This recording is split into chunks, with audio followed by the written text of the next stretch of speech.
দীর্ঘ 6 মাস অতিক্রম করার পরও সরকার আমাদের এটার কোনো নেতিবাচক বা ইতিবাচক কোনো প্রকার সাড়া দেননি, যে কারণে আমরা এখন গত 3 দিন যাবৎ চূড়ান্ত আলোচনা করে এই রাজপথে নামছি।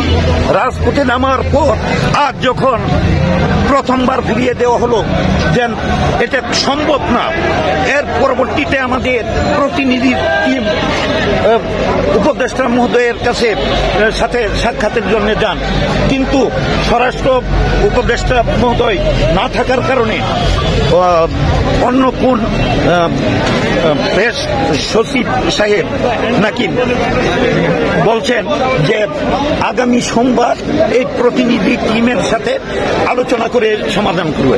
আসলে এটা আমাদের সাথে একটা পাঁইতারা করা হচ্ছে। তারা নাকি জানে না যে আমরা যে দাবি করে আসছি তারা কোনো ইয়ে পায়নি, অথচ 6 মাস যাবৎ আমরা এই দাবি করে আসছি। আজ তারা বলতেছে তাদের এটা অবগত নয়। এখন এই বিষয়টা আজকে যখন জানানো হয়েছে, এখন তারা এটা দেখবে এবং আগামী সোমবারে প্রতিনিধি টিমের সাথে আলোচনা করে তারপরে সিদ্ধান্ত গ্রহণ করবে এই ব্যক্ত করছে। তো আমরা এই মুহূর্তে আমরা বলতে চাই যে আমরা রাজপথে নেমেছি জীবন দেওয়ার জন্য। আমরা জীবন দিতে রাজি,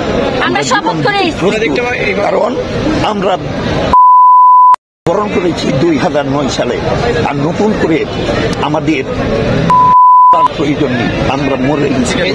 ধন্যবাদ। আমি ওনার সঙ্গে একটু কথা বলতেছি। আমি ঢাকা বিশ্ববিদ্যালয়ের একজন কর্মকর্তা। এই বৈষম্য বিরোধী আন্দোলনের সাথে সংশ্লিষ্টতা অততভাবে এবং পূর্ণাঙ্গভাবে আমার সহযোগিতা ইনশাল্লাহ ছিল।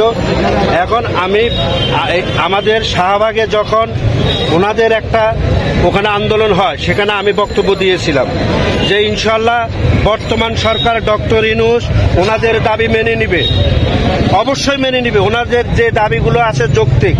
এখন আমার একটা প্রশ্ন ওনাদের কাছে আমি বলতে চাই বিনতির সাথে, যদি 15 বৎসর আমাদেরকে কাটাইতে হয় আর আমরা 3টা দিন কেন বিশ্বাস করে নিতে পারবো না? অবশ্যই এই বিশ্বাসটুকু নিয়ে আমার মনে হয় ওনারা যদি এই বিশ্বাসটুকু নিয়ে যদি 3 দিনের জন্য একটু সময় দেয়, তাহলে আমার মনে হয় না এতদিন হয়েছে। আমার কথাটা শেষ করতে দেন, এতদিন একটার পর এই যে গণ অভ্যুত্থানের পরে একটার পর একটা আন্দোলন, দেশের সংস্কার, ফেসিবাদের বিচার, এগুলো অনেক কিছু একটার পর একটা। এর মাঝখানে আসছে আপনার বিডিআর ঘটনা। এই ঘটনা শাহবাগে যখন আপনার সমাবেশ হয়, সেখানে আমি বলেছি এবং বক্তব্য দিয়েছি, বলছি বর্তমান সরকার ইনশাল্লাহ বক্তব্য দেওয়ার পরে এই যাবৎ অনেককে মুক্তি দেওয়া হয়েছে।